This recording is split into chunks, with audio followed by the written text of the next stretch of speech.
तो दर्शक बंधु सीएम किसान योजना आ पीएम किसान योजना जो मैंने अंतर्भुक्त अच्छा माने जड़ित अच्छा पीएम किसान और सीएम किसान योजना मैंने अलरेडी कह गले से पीएम किसान रु सीएम किसान रु पैसा पाँच कहीं गत काली कनक वर्धन सिंह उपमुख्यमंत्री कनक वर्धन सिंह देव जो गोटे बड़ अपडेट देते पीएम किसान को लेकिन आ सीएम किसान नहीं गोटे बड़ बिग अपडेट मत देते जो आपन को सबकि अपडेट करने सोचती जदि आपण मैंने ये अपडेट न करती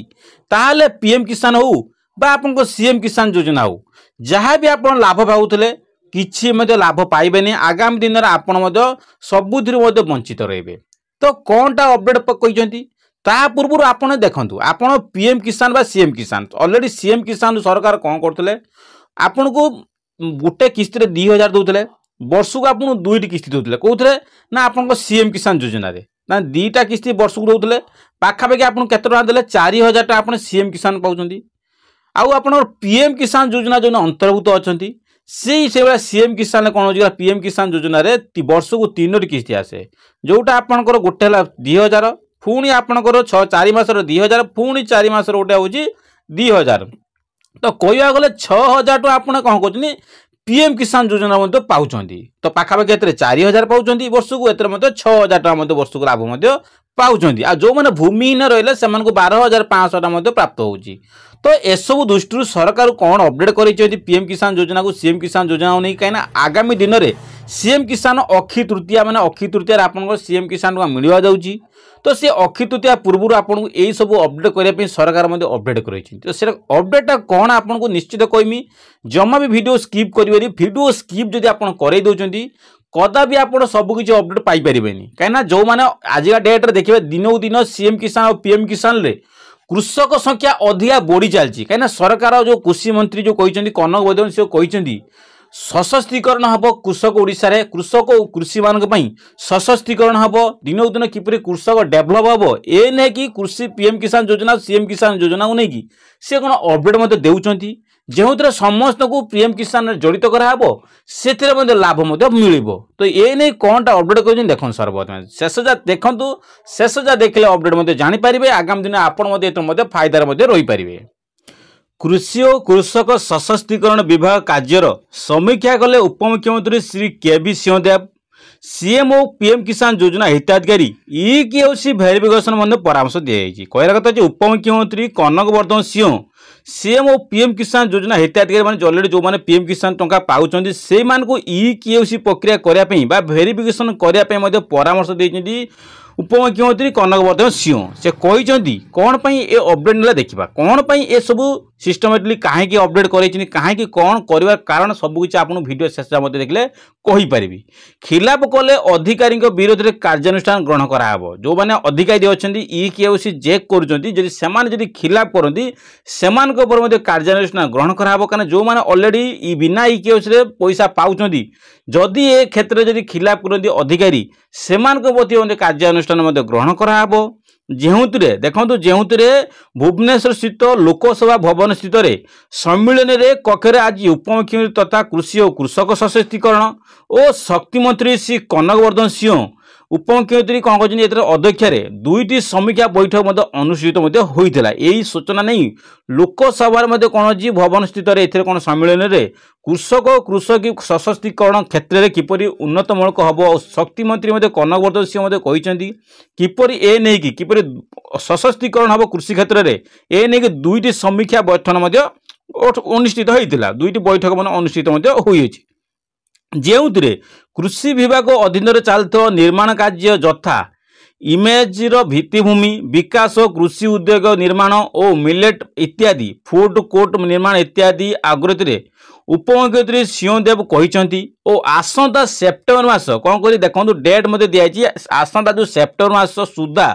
निर्माण कार्य शेष करने विभाग पक्षर सूचना देते मैंने जो आसूसी सेप्टेम्बर मास सुधा आप सेप्टेम्बर सुधा शेष करने संपृक्त पक्षर सूचना उपमुख्यमंत्री कनक सिंह सूचना देते ओडिशा सरकार प्रमुख कृषक कल्याणकारी सीएम और सीएम किसान योजना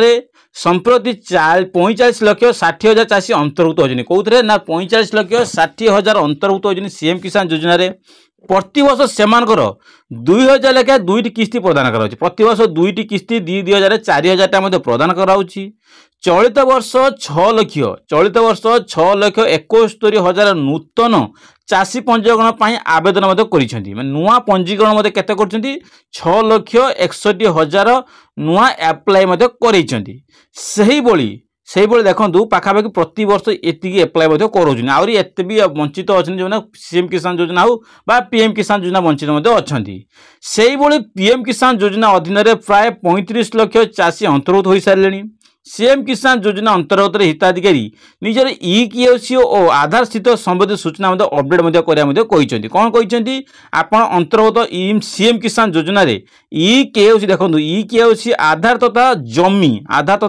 संबंधित सूचना अपडेट करने परामर्श देते। जो आप सीएम किसान टका पाँच जदि आप ईकेओसी वेरिफिकेशन करा जाई नहीं तुरंत से ईकेओसी प्रक्रिया जांच कराब जोटा अपडेट कर अधिकारी को आ जमी तथा संबंधित सूचना देवा अपडेट कर उपमुख्यमंत्री कनकवर्धन सिंह। तो एथिपाई आपना जो सारा एप्लाई करथिले सेमानकर देखिए ऑलरेडी कह गले पेंडिंग बहुत सारा हिताधिकारी पड़ी माने वेरिफिकेशन पेंडिंग पड़ी ईकेओसी वेरिफिकेशन पड़ी जमी पट्टा देले वेरिफिकेशन पड़ी सेमानकु 6 लाख टपिलानी किंतु सेमानकर अंतर्गत हो पारनी जोतरा परामर्श देइछन सेमान काम को मान को अधिकारी मान को जो माने अपडेट करंती जो माने अपडेट प्रक्रिया करंती VAW BAO एबि कृषि विभाग अधिकारी द्वारा करा जाउची। हिताधिकारी एई वेरिफिकेशन प्रक्रिया को मार्च मास 24 तारिख सुधा करिया को सरकार मते निर्देश देइछिन। मार्च मास 24 तारिख सुधा सब वेरिफिकेशन सारिया पई VAW BAO कृषि विभाग अधिकारी द्वारा समस्त को सूचना देइछन। जो माने वेरिफिकेशन करूछन लेवल आपन सीएम किसान योजना जो लेवल वेरिफिकेशन करा जाए सबु वेरिफिकेशन करिया पई मध्य उपमुख्यमंत्री कनकवर्धन सिंह सूचना देते अधिकारी को यथाशीघ्र 24 मार्च सुधा समस्त वेरिफिकेशन करने निर्देश देते। खुशी कथा देखिए आप ऑनलाइन जब अप्लाई कर सीएम किसान योजना वेरिफिकेशन करते करते कार 2 वर्ष पड़े कार 1 वर्ष पड़े कार 6 मास चली जाऊँगी जोटा को तुरंत 24 तारिख सुधा वेरिफिकेशन करेंगे बोली ऑलरेडी जो मैंने अप्लाई कर 6 लाख ऊर्ध से अपडेट करूँ। जो मैंने बिना ईकेओसी पैसा पाँच से ईकेओसी करूँ। जमी पट्टा जब लैंड दे कृषक ओडिशा रेजिस्टर करूँ ए नहीं सब अपडेट दी खिलाफ कर हिताधिकारी विरोध में श्रृंखलागत कार्यानुष्ठान नियाजिब आवश्यक स्थल से दरमा बंद कर डॉक्टर पाड़ी निर्देश देते। जदि से खिलाफ करती श्रृंखलागत कार्यानुष्ठान नियाजिब से दरमा बंद कर सूचना देते। ईकेओसी वेरिफिकेशन द्वारा सीएम किसान भू कार्डधारी चिन्हट हेब और प्रकृत हिताधिकारी योजनार लाभ उठेब। जो मैंने भूत राशन कार्ड से चिन्हट कराब जो मैंने एक्चुअली पाइबा हिताधिकारी से राशन कार्ड संपूरित करके कौन हम सीएम किसान टका प्रदान करा बोली उपमुख्यमंत्री कनकवर्धन सिंह कहते। कहते जो मैंने भूत राशन कार्ड अच्छा